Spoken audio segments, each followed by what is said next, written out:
యెషయా గ్రంథము 38వ అధ్యాయము.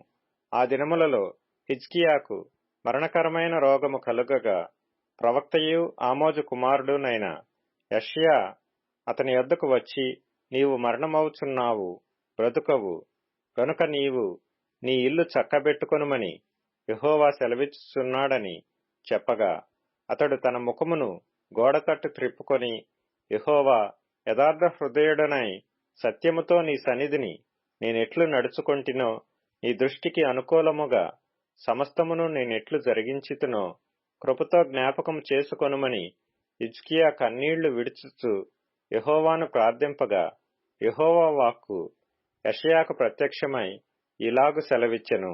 నీవు తిరిగి హిజ్కియా యొద్దకు పోయి అతనితో ఇట్లనుము, నీ పితరుడైన దావీదునకు దేవుడైన యెహోవా నీకు సెలవిచ్చినదేమనగా, నీవు కన్నీళ్లు విడుచుట చూచితిని, నీ ప్రార్థన నేను అంగీకరించియున్నాను.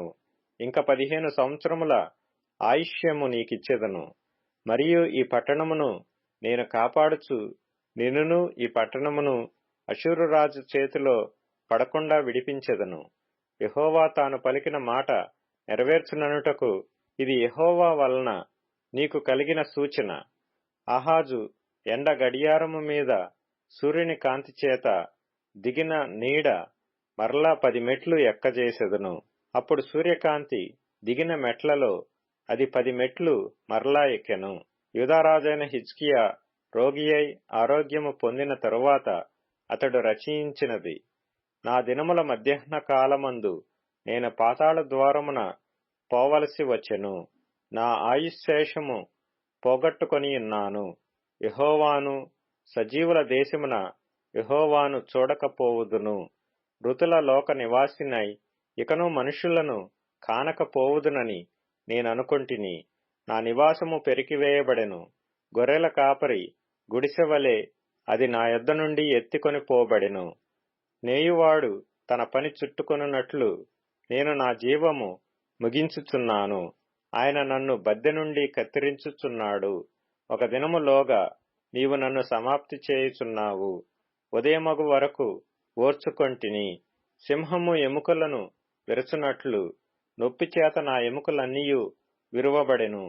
ఒక దినములోగానే నీవు నన్ను సమాప్తి చేయుదువు. మంగళకత్తి పిట్టవలెను, ఓదె కొరకు వలెను నేను కిచకిచలాడితిని, గువ్వవలే మూల్గితిని. ఉన్నత స్థలము తట్టు చూచి చూచి నా కన్నులు క్షీణించెను. నాకు శ్రమ కలిగెను. యెహోవా, నా కొరకు పూటబడియుండుము. నేనేమందును? ఆయన నాకు మాట ఇచ్చెను, ఆయనే నెరవేర్చెను. నాకు కలిగిన వ్యాకులమును బట్టి నా సంవత్సరములన్నీయు నేను మెల్లగా నడుచుకొందును. ప్రభువా, వీటి వలన మనుషులు జీవించుదురు.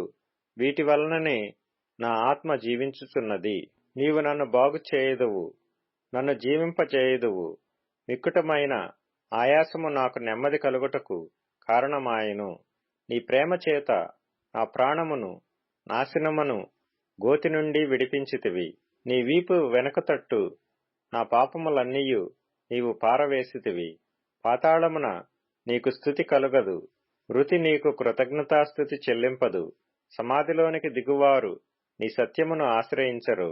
సజీవులు సజీవులే గదా నిన్ను స్తుతించుదురు. ఈ దినమున నేను సజీవుడనై నిన్ను స్తుతించుచున్నాను. తండ్రులు కుమారులకు నీ సత్యమును తెలియజేతురు. యెహోవా నన్ను రక్షించువాడు.